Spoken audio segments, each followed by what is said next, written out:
আসসালামু আলাইকুম everyone, this is Parul. Welcome back to a new blog. অনেক বছর পর গেলাম বড় পিসিমাদের বাড়ি। আসলে ছুটি পড়লে মায়ের আবদার আমাকে সব জায়গায় তোকে নিয়ে যেতে হবে। তো বড় পিসিমাদের বাড়ি অনেক দিন যাইনি, তো যাচ্ছিলাম বড় পিসিমার বাড়ি। আমাদের বাড়ি থেকে স্কুটি করে 15 মিনিটের রাস্তা।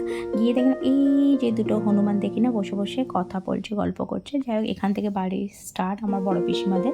আসলে বড় পিসিমাদের জায়গা জমি অনেক বেশি, আর বাড়িটাও চারিদিক দিয়ে ঘিরে করেছে। তো এখান থেকে পুরো ঘেরা বাড়ি, আর এই দিক দিয়ে হচ্ছে মেন গেট। ওই দিকে যতগুলো বাড়ি সবই বড় পিসিমাদের বাড়ি। তো যাই হোক, ওখানে রেস্ট নিয়ে রোডের ওই পাড়াতেই আছে আমার বড় পিসিমার শেষ মেয়ে।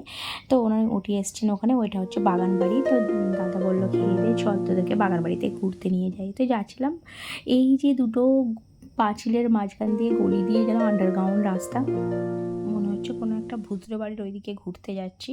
আসলে এইটা পেরিয়ে গিয়ে রাস্তাটা অনেকটাই পেরিয়ে গিয়ে আমার পিসিমাদের বড় বাগানেই শেষদের বাড়ি। তো আমরা যাচ্ছিলাম, আমি ভাবছিলাম যে পথ শেষ হচ্ছে না। এই যে মা হাঁটতে হাঁটতে পায়ে ব্যথা এসে যাচ্ছে, যে হাঁটতে আমি আর পারবো না, বাইক নিয়ে এলেই ভালো হতো। তো যাই হোক, ফাইনালি এসে গেলাম বাগান বাড়িতে। আর এদিকে শুধু দিদির বাড়ি নেই, অনেকেই দেখি না বাড়ি করেছে। তো ফাইনালি দিদির বাড়ি এসে আমরা হাজির। দিদি আসতেই আমাদেরকে দিল ঠান্ডা ঠান্ডা ফ্রুটি। তো আমরা খাচ্ছিলাম বসে, অনেকক্ষণ গল্প করছিলাম, বাগানটা চারিদিকে ঘুরে দেখাচ্ছিলাম। আমার দাদা, এইগুলো পুরোটাই আমার পিসিমাদের।